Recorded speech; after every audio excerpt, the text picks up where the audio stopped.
નર્મદામાં ભાજપની હાર પર સાંસદ મનસુખ વસાવાનું મોટું નિવેદન। નર્મદા જિલ્લા પંચાયતમાં ભાજપની હાર પર મંથન કરવા બેઠક મળી હતી અને બેઠક બાદ નિવેદન। નર્મદામાં ભાજપની હાર પાછળ સંગઠનનો પણ વાંક હોવાની વાત મનસુખ વસાવાએ કરી।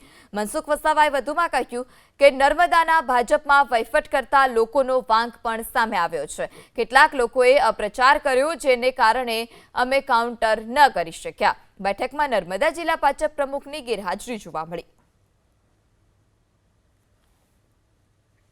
અમારી મહેનતના કારણે નર્મદા જિલ્લાનું શિક્ષણનું સ્તર આજે ઊંચું આવ્યું છે અને આજે ગુજરાતમાં 1 નંબર આજે નર્મદા જિલ્લો રિઝલ્ટ આવ્યું 10મા અને 12મા ધોરણનું। આ અમારી મહેનત છે, પણ છતાં પણ પ્રજાએ લોકશાહી છે, પ્રજાને કદાચ કોઈકનો કોઈ અમારી ક્ષતિ જણાઈ હોય, કંઈ ખામી જણાઈ હોય, કોઈ ઉણપ જણાઈ હોય અમારા વહીવટમાં, તો એને ધ્યાનમાં રાખીને ગઈકાલે અમે બધા પાર્ટીના સંગઠનના બધા લોકો, જૂના લોકોએ બધા એક મિટિંગ રાખી છે અને બધાનો અભિપ્રાય પૂછો। એમાં સંગઠનનો વાંક હોય એ પણ કેટલાક તારણો આવ્યા છે, ક્યાંક વહીવટકર્તાઓનો પણ ક્યાંક વાંક હોય, એ બધી ચર્ચાઓ થઈ છે। નિખાલસપણે ચર્ચા થઈ। ક્ષતિ તો નથી રહી, પણ કેટલાક અપપ્રચાર, ખોટા પ્રચાર કર્યા, એને અમે કાઉન્ટર નથી કરી શક્યા અને ક્યાંક સંગઠનની પણ ક્યાંક નાની મોટી ક્ષતિ થઈ હશે। એ બધી જ બાબતની ચર્ચા થઈ। અમારાથી પણ ક્યાંક કોઈક બાબતમાં ધ્યાન ન અપાયું હોય, એ પણ છે। આમ તો ધ્યાન તો પૂરેપૂરા, પણ પ્રજાની દ્રષ્ટિએ કંઈક અમારી કંઈક ઉણપ દેખાઈ હોય તો એ અમે પણ આત્મમંથન કર્યું અને અમારા કાર્યકર્તાઓની નાના મોટા સંગઠનની પણ કંઈક